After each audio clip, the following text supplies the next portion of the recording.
In June 2019, MiHoYo, now known as HOYO-verse, officially announced a new open-world RPG, Genshin Impact, and would seemingly catch the attention of the entire gaming world overnight. By the time the game would release in September of 2020, it amassed over 10 million pre-registrations across all available platforms and would go on to retain a massive player base and continue to grow to this day. Genshin Impact originally released on Windows, mobile, and PS4. Since then, it's been released on PS5 and has been announced to be coming to Nintendo Switch. However, it's been nearly 2 years since the Switch announcement, and we still don't have a release date, so only time will tell, I guess. To very briefly summarize the story, after the main character's powers are locked away by an unknown god, he or she, depending on your chosen protagonist, falls into the world of Teyvat, separated from their sibling. A deeper mystery will unfold as you make new allies and enemies in search of your lost sibling in this strange new world. Genshin Impact is an action role-playing game with a diverse set of gameplay mechanics, but most notably focuses on team-based combat that will have you switching between characters on the fly to combine abilities and maximize damage. As you travel through Teyvat, you'll always have a team of 4 characters, which you're free to change at any time. Each character is proficient with one of 7 elements: Pyro, Hydro, Cryo, Electro, Geo, Anemo, and Dendro. Your main character, the Traveler, is capable of adopting powers from all elements, but may only use one at a time. In addition, the weapons, stats, and abilities will vary between characters, so the best teams will be made up of characters whose combat styles complement each other, keeping in mind that combining attacks of different elements will create various elemental reactions that will result in stronger attacks as well as other effects. The game is free to play, but please hear me out. I know a good portion of you probably wanted to turn off the video at the words free to play, but I promise the monetization model is not egregious at all. In my opinion, it's actually quite fair, and as someone who's been playing since launch, I've only ever purchased the Welkin Moon Pack 3 times, which was mostly a gesture of support to a development team that continues to add hours of entertainment to my life on a very regular basis. But the game's monetization model centers on their gacha mechanic. Again, I know gacha may spook some people, but it's not that bad. As you play the game, you'll earn Prima Gems. These are primarily used for wishes, which will provide either a weapon or a character. Every 10th wish without a 4-star pull will guarantee one. Additionally, the game has a pity system that will increase the likelihood of pulling a 5-star weapon or character as you approach 90 wishes, at which point it's guaranteed. I'll discuss this system in more detail in a bit, but for now I'd like to focus on the game's primary appeal to me, its world. The world of Teyvat is massive and continues to grow with every major update. Within Genshin Impact's lore, there are 7 nations, each one worshipping an archon associated with one of the game's 7 elements. At launch, the game had 2 large regions, Mondstadt, the Anemo Nation, and Liyue, the Geo Nation. Through successive updates, the regions were expanded with new areas, content, enemy types, and so on. Since its initial launch, new nations have also been added: Inazuma, the Electro Nation, and Sumeru, the Dendro Nation. Additionally, 2 substantial underground regions were added to Inazuma and Liyue respectively. Due to the size of the map, you can expect the standard open-world fast travel system. The way this is implemented is through simple teleport waypoints and Archon statues, formerly known as Statues of the Seven, which will reveal portions of the map and heal your characters when approached. In addition to the bright, colorful aesthetic that makes Teyvat such a delight to explore, it's an enormous world littered with treasures and secrets to find, and as a completionist, this is right up my alley. There are chests scattered across the map, locked behind puzzles, combat and time challenges, hidden areas, and more. Beyond chests, each nation has a set of oculi to find throughout their regions. Oculi are collectible orbs that will upgrade the respective region's Archon statues.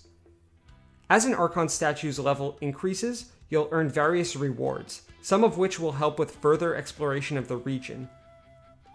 Furthermore, exploration, in addition to other actions, will increase your adventure rank. In some sense, you can consider your adventure rank the level of your account.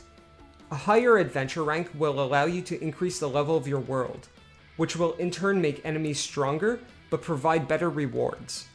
Treasure chests and oculi can be very well hidden, so to find everything, you'll have to look in every nook and cranny, especially the crannies. Like the world they reside in, each of the characters in Genshin Impact are unique, colorful, and full of personality.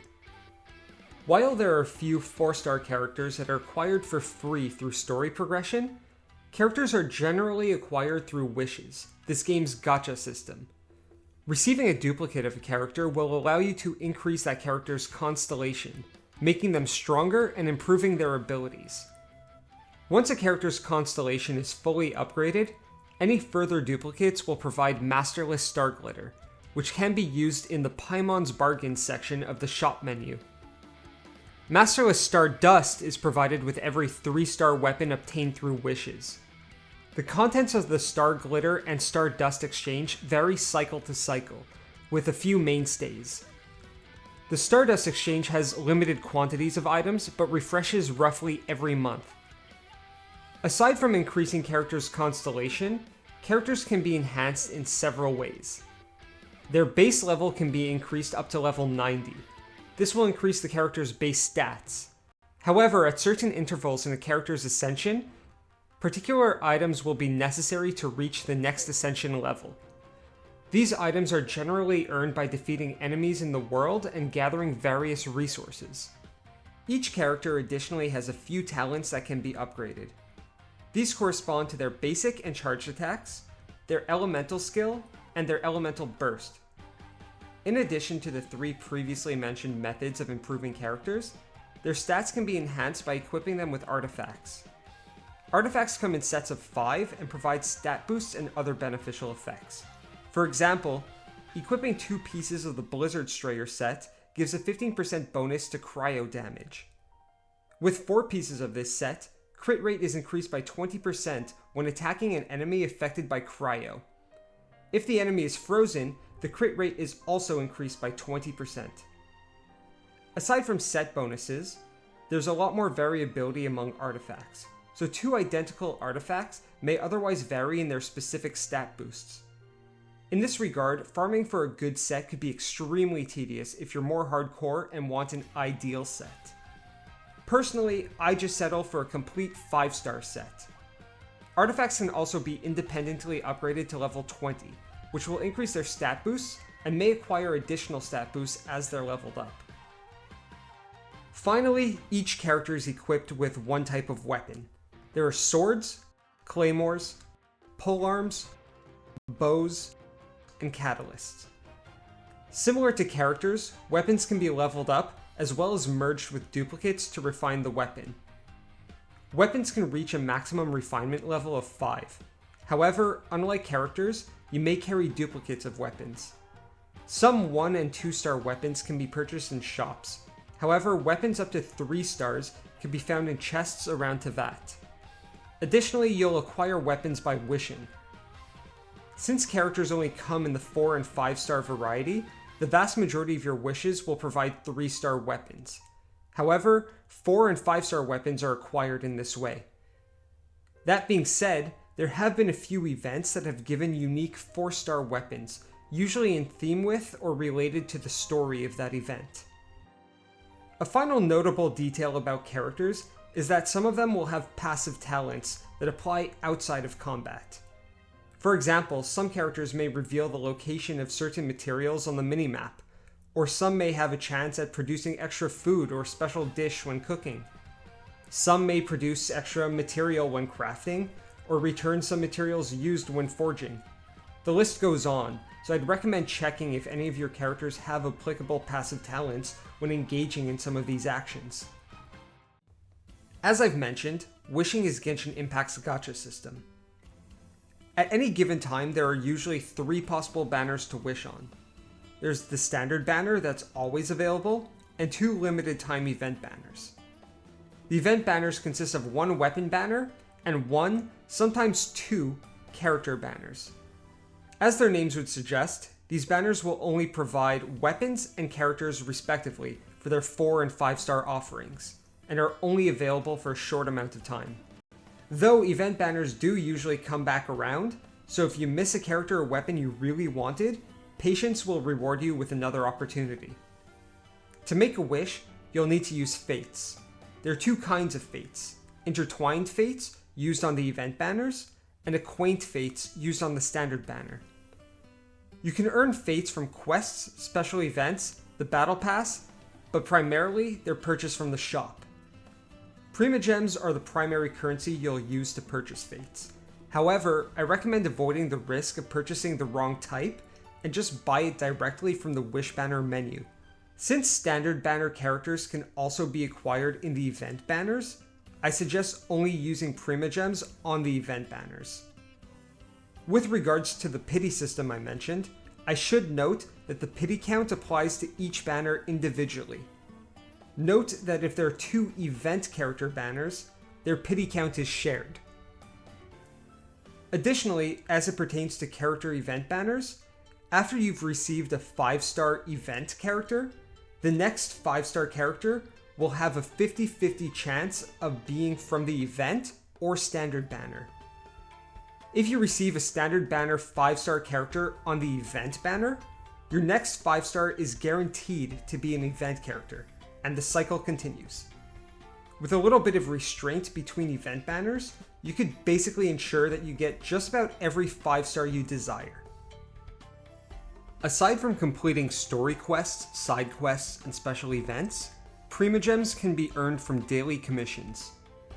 Each day you'll receive a set of 4 commissions, which are typically quick and easy quests that will reward 10 Primogems each. The commissions you receive each day are randomly selected from the total pool of existing commissions. However, you may restrict them to a particular region within your adventure log menu. Once you've completed your 4 commissions, you can claim a reward from Catherine at the Adventurers Guild, containing an additional 20 Primogems. Catherine can be found in each nation's main city. This is not an oversight or a gag. There is indeed a story-related reason why it's always Catherine, but I'll let you discover that for yourselves.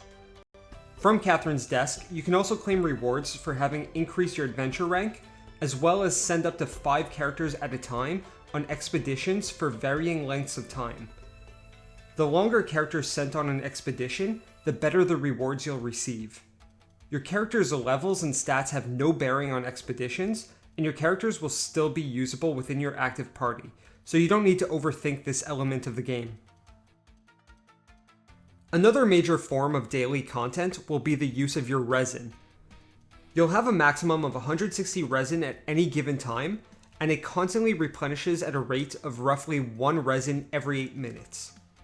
Because of this, the optimal strategy is to make sure your resin stays below 160 to ensure you're using as much of it as possible. 20 resin is consumed to claim rewards from domains or leyline outcrops.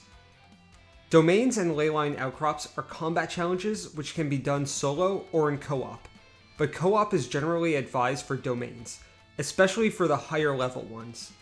There are 3 main types of domains. These will reward weapon upgrade materials, character talent upgrade materials, and artifacts respectively. The upgrade materials available at a domain vary day to day on rotation.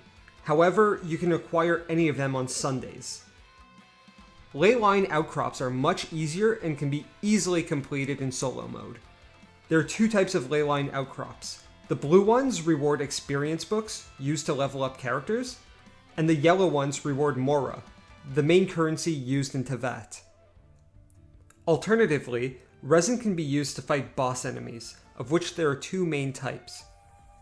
40 resin is consumed to claim the rewards from beating standard boss enemies, and 60 resin is consumed to claim the rewards from weekly bosses.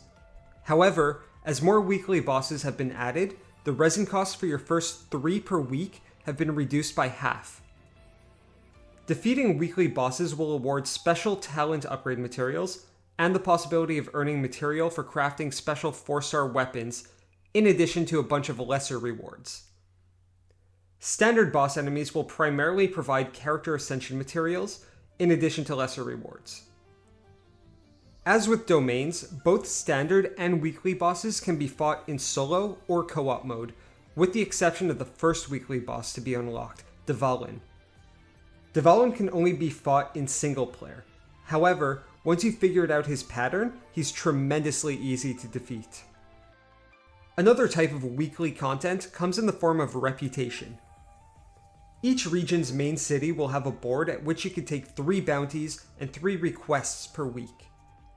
Bounties will have you tracking down an enemy with unique buffs that you'll have to defeat within a given amount of time. Bounties come in a 3, 4, and 5-star variety, so if you're confident enough in your ability, I recommend taking the 5-star bounties to increase your reputation as quickly as possible. Requests are a very simple type of quest that can be typically completed very quickly with very minimal effort. Other ways to increase your reputation include completing quests within the region and increasing your world exploration percentage by further exploring the region and discovering its treasures. Your reputation level for each region maxes out at level 10. Each level increase providing valuable rewards, including regional treasure and oculi trackers at the higher levels. In addition to the various quest types, there's a less consequential type of quest called random events. These quests will randomly appear at various locations as you explore Teyvat. They're typically very quick and easy quests that primarily reward you with companionship experience, which will increase the friendship levels of characters on your active team. While discussing characters, I didn't mention friendship levels as they don't have any bearing on your character's stats or performance. However, each character, excluding the Traveler, has a friendship level that increases as that character is used on your active team. Once a character's friendship level is maxed out, you can claim a name card stylized in theme with that character. If you're the type of person who tends to tear through a game's content, there's even more added on a regular basis, not just through regular updates, but the even more regular frequency of special events. These special events often include unique mechanics and challenges, offering some additional variety in gameplay. Most of these events also include a story that may shed some more light on the backgrounds of particular characters. They also provide opportunities to earn special and potentially limited time rewards.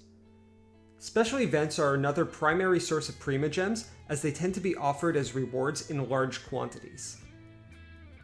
Challenges related to events are usually included in the Battle Pass as well. The Battle Pass tends to run on a monthly cycle and contains various challenges on a daily, weekly, and monthly basis. Completing these challenges provide experience toward the ongoing Battle Pass level. Rewards are earned at each level, maxing out at level 50. A paid version of the Battle Pass also exists, providing more rewards and a special weapon at Battle Pass level 30. Special events or updates are sometimes paired with web events.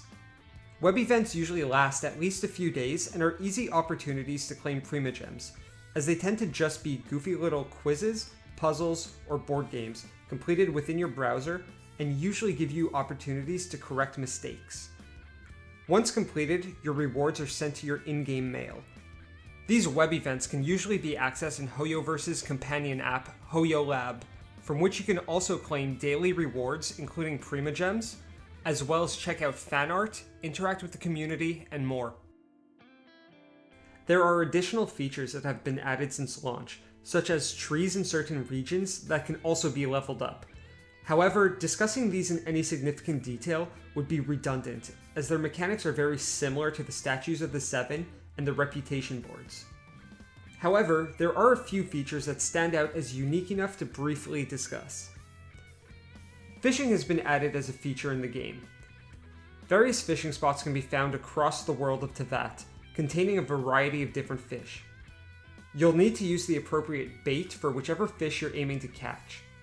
With your caught fish, you may exchange some with a fisherman for new rods and 2 unique weapons as of releasing this video. You may also convert caught fish into edible fish to use for cooking. Rarer ornamental versions of each fish variety can also be found. These are indicated with a glow in their fishing spot, and the fish in question will occasionally leap out of the water. They're harder to catch, but catching them will allow you to display them in your Serena teapot. The Serena teapot is another newer feature worth briefly discussing. It's a realm within a teapot in which you can craft buildings and items to decorate as you see fit. I personally have not made much use of this feature, but have seen very impressive creations by other players online. Similar to other previously mentioned features, the avatar you'll be interacting with in this realm has a trust level, providing rewards and various benefits by increasing. Additionally, characters that you've unlocked can be placed in this realm and earn companionship experience. Like expeditions, this does not affect their usability. All new features and updates also come along with a set of achievements related to them. Completing achievements will also provide a small amount of Primogems. There are so many impressive features in this game, from the energetic and fast-paced combat system to the beautiful, diverse, and massive set of environments, and the extensive list of mechanics and features in between. That being said, I believe it's always important to discuss criticism, even if it only minimally affects the overall experience. I'll begin with the most common criticism I've encountered from people who have avoided the game altogether. It appears many dismiss this game as a rip-off of Breath of the Wild, pointing to its aesthetic similarities. While there are certainly some similarities you can point to, it's no more visually similar to Breath of the Wild than Breath of the Wild is to other anime-styled games. This game takes inspiration from so many different IPs that you couldn't simply compare it to any single one and call it derivative. Furthermore, all new games take inspiration from and implement similar mechanics to other successful games within their genre. It's how we continue to get ever more expansive games. This isn't to completely deny that there are instances where the word inspiration would be a generous characterization. But as a whole, this game successfully implements a diverse range of game mechanics from across genre lines, and created a beautiful, fun, and cohesive world, unique in its own right. Where most of my criticisms lie are first and foremost in the storytelling. To clarify, I believe the story and lore is well written, but the cutscenes are often way too long. There are 3 types of cutscenes I'll focus on, the first of which I have absolutely no issues with. Animated or pre-rendered cutscenes. These are always engaging and actually very impressive. These usually occur during important, action-oriented events in the story and always look immaculate. However, the other 2 types of cutscenes bore me tremendously, not because of their content, but because of how verbose they are, often lasting several minutes of precious game time. These 2 types of cutscenes require you to click through text. This type of cutscene comes in 2 flavors, voice-acted and non-voice acted. Usually I would pay attention to all cutscenes to fully absorb the story, but I don't have all day to play games, and I'd rather my game time consist of actual gameplay. So in the event that I experience these click-through text cutscenes, I often find myself button mashing just to get to the end of it and continue playing. I'm more likely to pay attention during the voiced cutscenes, but since Genshin Impact uses the silent protagonist, Paimon, the traveler's floating companion, does most of the speaking, and I can't stand it. No offense to the voice actor. Voice actors tend to do various voices, and unfortunately, this one annoys me to no end. Paimon is high-pitched, hyperbolic, and constantly refers to herself in the third person. Pat! Now wait just a minute here! Hey! Doesn't Paimon get a say in this? The game has an option to control the volume of character voices.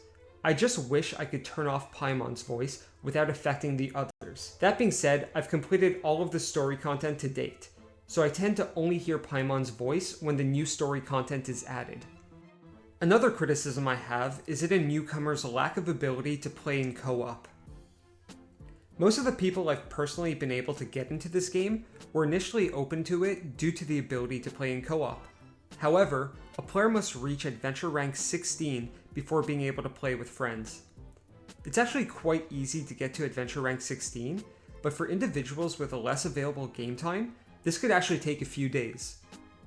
For many potential newcomers, it's more fun to be able to learn about the various game mechanics from a veteran player than it is to be forced to learn everything through tutorials before unlocking the ability to play with friends.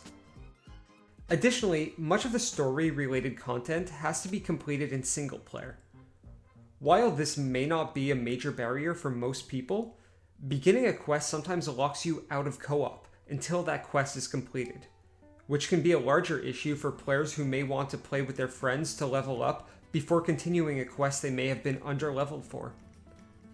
Every game has some aspects to criticize, but as someone who enjoys Genshin Impact and want to get more players to give it a shot, I share these criticisms so that you know what to expect going in. The game is constantly being updated with new content and features, so nothing is preventing the developers from addressing minor annoyances in the future. Moving forward, I'd like to see more lower tier weapons in the game. Despite the fact that I don't use weapons below 4 stars, I did enjoy collecting and fully refining one of each weapon. It would also add a new sense of excitement to the 3-star wish rewards, at least for a short while. More alternate outfits would be a welcome addition as well. Alternate outfits for a select few characters had been added during previous events. In these past events, a 4-star character would receive a new outfit as a reward for completing tasks within the event. Additionally, a 5-star character would have an outfit in theme with the event, available at a discount in the shop. After the events have ended, these outfits remain in the shop at the regular price, which is a little steep in my opinion, as they don't have any effect on the performance of characters. So I would prefer to see them at a lower price, but it's always fun to have additional aesthetic options. It would also be cool to see more crossover characters. In September of 2021, Aloy from Horizon Zero Dawn was added as a playable character in Genshin Impact on PlayStation consoles, and to PC and mobile at a later date. With the Nintendo Switch version allegedly in the works, characters like Link or Zelda would be perfect candidates. 2B from Nier Automata, or characters from Dragon Ball could also be fun crossovers, as I've noticed these titles collaborating with plenty of games recently. HOYO-Verse has done other fun crossovers in another one of their games with Neon Genesis Evangelion, and even brought in characters from Genshin Impact. Crossover events are fun little bits of content that also have the potential to bring in new players from other fandoms. As I keep saying, this game is increasingly immense, and because of that, there are some details I've omitted to mention to avoid redundancies. But hey, it'll give you something to be surprised by in addition to any new content that inevitably releases. Very recently, an upcoming Genshin Impact anime was announced to be in production. This will likely bring in a ton of new players, and I hope you'll be one of them. The game is completely free, so especially if you like RPGs, give it a try. You have nothing to lose. If you're a veteran player, please let people know in the comments why you think this game is so great. Otherwise, if you give this game a try, I'd love to hear your first impressions. I would also appreciate if you could leave some additional feedback. I'm still new to this and would love to know how I can improve the quality and content of future videos. Please like or dislike the video as you see fit, and subscribing is always appreciated. I've been Peng Chen, and I'll see you guys in the next video.